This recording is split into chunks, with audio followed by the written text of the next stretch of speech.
What would you do if someone told you they owned you? The danger, it seems to me, in a democracy is this. I mean, what does a democracy depend on? A democracy depends on the individual voter making an intelligent and rational choice for what he regards as his enlightened self-interest in any given circumstance. But what these people are doing, I mean, what both for their particular purposes, for selling goods, and the dictatorial propagandists are doing, is to try to bypass the rational side of man and to appeal directly to these unconscious forces below the surface, so that you are, in a way, making nonsense of the whole democratic procedure, which is based on conscious choice on rational ground. Action. What would you do if someone told you they owned you? September 11, 2001, the World Trade thing happens. I'm told a story. I'm told bad people did a bad thing, and so I raised my hand and I volunteered to go and help America go get this bad person. Fast forward, and all of a sudden, President George Bush says, there was no weapons of mass destruction. And so that you can wipe it out. Well, what do you want? In a war, you look to defeat the enemy. First of all, we have to analyze what is the enemy. I think that, being trained as a political scientist, I remember that George Orwell wrote a great essay in 1948, I think, Doug, Politics and Language. Right. In it, he cautioned that be mindful of the language that you use because it shapes how you think about social problems. And I think there's something about the war metaphor that reveals something about the American character. It says that, our first instinct is to reach for the gun. And so I was willing to sacrifice my life. I was willing to die for a lie. So many of my peers, so many men just like me, we raised our hands and said, we're going to go sacrifice our lives because we believe in the United States government. I'll tell you this. If I asked you a question, if I said, do people lie? You'd probably say, hell yeah, people lie. And if I say, do your parents lie? You're like, yeah, my mom and my dad lie. And if I ask you, does your pastor lie? And then all of a sudden it gets a little more complicated because this ordained minister of God, there's no way that this person would possibly lie to me. And if I take it just a step higher than your pastor and I say, does your government lie? And all of a sudden it gets real spooky and you call me a conspiracy theorist. You see, the interesting thing about politics in America in terms of policies as opposed to electing individuals is that the political organizations of the ruling class are not called political. Now, is this an irony? Yeah, in a way. That is, all the groups in America that are called nonpartisan, bipartisan, non-political, that's the political organizations of the ruling class in America. You see, if you go out and say, I don't understand how you can talk about a ruling class. There's the Democrats over here and there's the Republicans over here. That's politics, isn't it? No, that's just deciding which individuals will fill office. Politics in the important sense of which policies we all agree make sense, that happens in non-political organizations. Well, I volunteered to go and sacrifice my life to go and die for a lie. And in return, I had the United States government, I had the military tell me, I own you. You're property of the United States government and you cannot do anything unless I tell you to do this. And so the moment I found out that I was a slave, I wanted to be free. The moment that I found out that someone was trying to control my thoughts and brainwash me into believing what they wanted me to believe, I knew I had to put my defenses up. I had to program my brain to say, hell no. The journey is to be a free person. There are plenty of people who don't want students to think. They're afraid of the crisis of democracy. People start thinking and you get all these problems I was quoting at the beginning. They won't have humility enough to submit to a civil rule, or they'll start trying to press their demands in the political arena, or they'll, have ideas of their own instead of believing what they're told. Being in the military is something like a prison, hell yeah. You hear me? Except for you gotta work. I've been to both places. I've been to the military and to prison. You go to prison, man, it's fun time, play cards. It's like grown man, what's that shit? Summer camp. It's like grown man summer camp. That's prison. When you go to the military, it's not grown man summer camp. It's grown man work. It's like a work camp. You got people screaming at you and they have expectations of what you're supposed to do and how you're supposed to do it. Now, my grandfather, he also served in the military, fought in the Korean War. And so when my grandfather passed away, when he passed away, I was enlisted.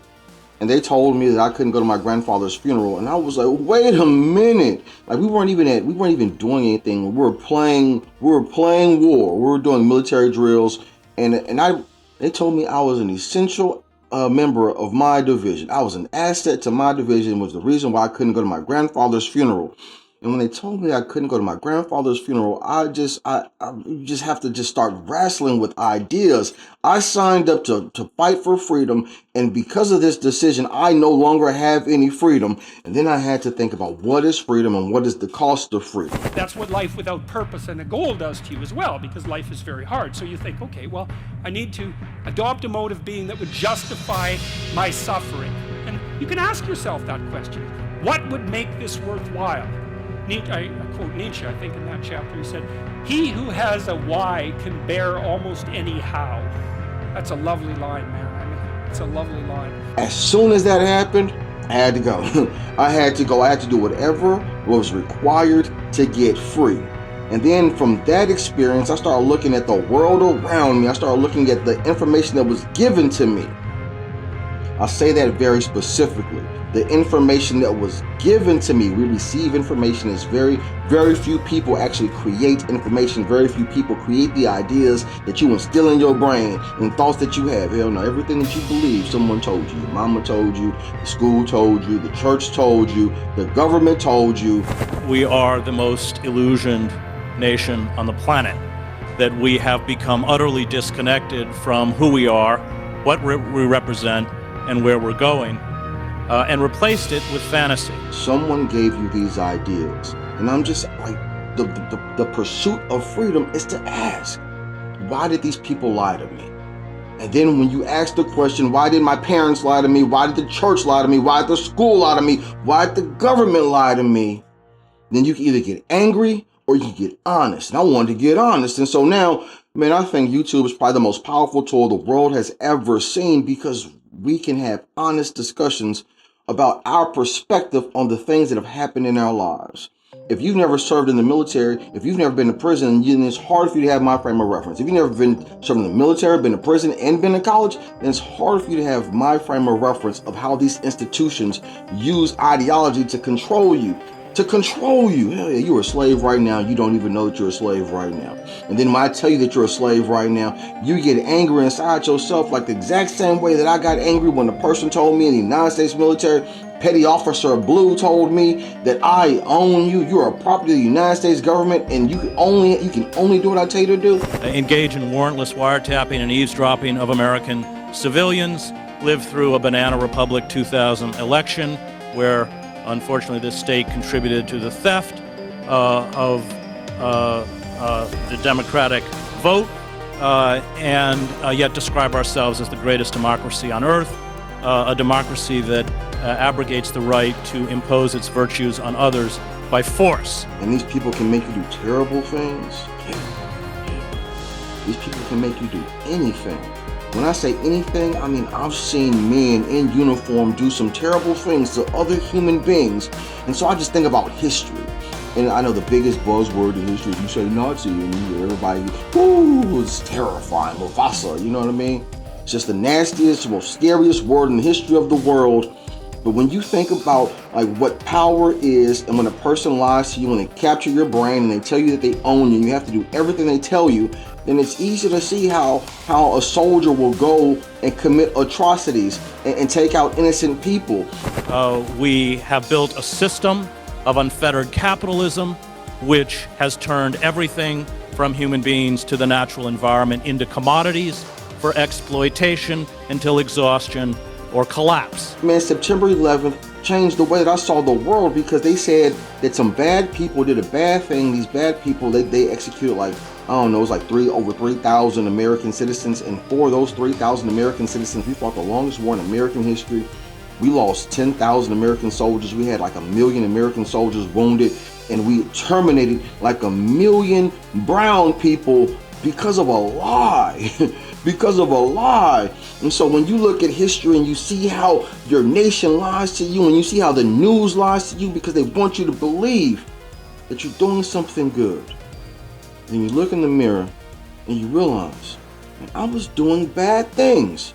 I believed people, and because I believed a lie, I did bad things, and now I gotta hold myself accountable for the bad things that I did. I can't blame the United States government. I can't blame the United States Navy. I can't blame my church. I can't blame my parents. Why the hell did I believe that crazy shit? Huh? This has hollowed out America from the inside. It's why we are borrowing roughly at a rate of $2 billion a day from the Chinese and have been for the last 10 years. At some point, that has to collapse. We have destroyed our manufacturing base and described it as an opportunity for growth. All of these things have fed into, I think, a very frightening fantasy. Today I'm free because I had to question all the things that someone taught me. And so when I started questioning everything that everyone taught me, I had to start a rational place, because it's easy to get to an irrational place. So many people have questioned the fundamental systems that we have, and they get to homosexuality, they get to transgenderism, they get to all these ideas because, but if they told me this lie, then I can do this. Hell no, hell no. It calls it that transition from an empire of production to an empire of consumption. Real wages in this country have remained stagnant since 1973, and just as we maintain empire through credit and borrowing, we maintain a lifestyle that we can no longer afford through credit and borrowing. All of that is collapsing. If I'm going to defeat a lie, the only way I can defeat a lie is with the truth. And what is the truth? I started with the basis of humanity. Men and women make babies. That's it. Men and women make babies, and whatever decision that man and that woman make together to raise that child, the ideas that these two people give that child, hell, all of a sudden you can either teach your child to be a slave or you can teach your child to be a free person. Hey baby, men and women make babies, and this is how we create the world, and the world gets bigger and bigger and bigger. And then all of a sudden we get to a place where there's so many people on the planet that all of a sudden there's smart people, there's really smart people with big ass ideas that say, well, there's too many people on the earth, and so we should start taking out people. Women should not have babies, and people should not get married, and people should get with the same gender so that you can stop procreation. And if your idea leads to death, that's a terrible idea. If you believe anything that says that I have to go terminate other people or I have to terminate babies in order for me to be a good person, you're not a good person. You're a terrible person. You're a horrible person. And the only way you can be free is if you look in the mirror and say, I'm a horrible person. One strives towards a dream, one lives within an illusion. And the illusion that we are fed is that reality is never an impediment to what we want. That we can, if we just dig deep enough within ourselves, if we find our inner strength, if we grasp, as Tony Robbins says, that we are truly exceptional, if we believe that Jesus can perform miracles, if we focus on happiness, we can fulfill this pernicious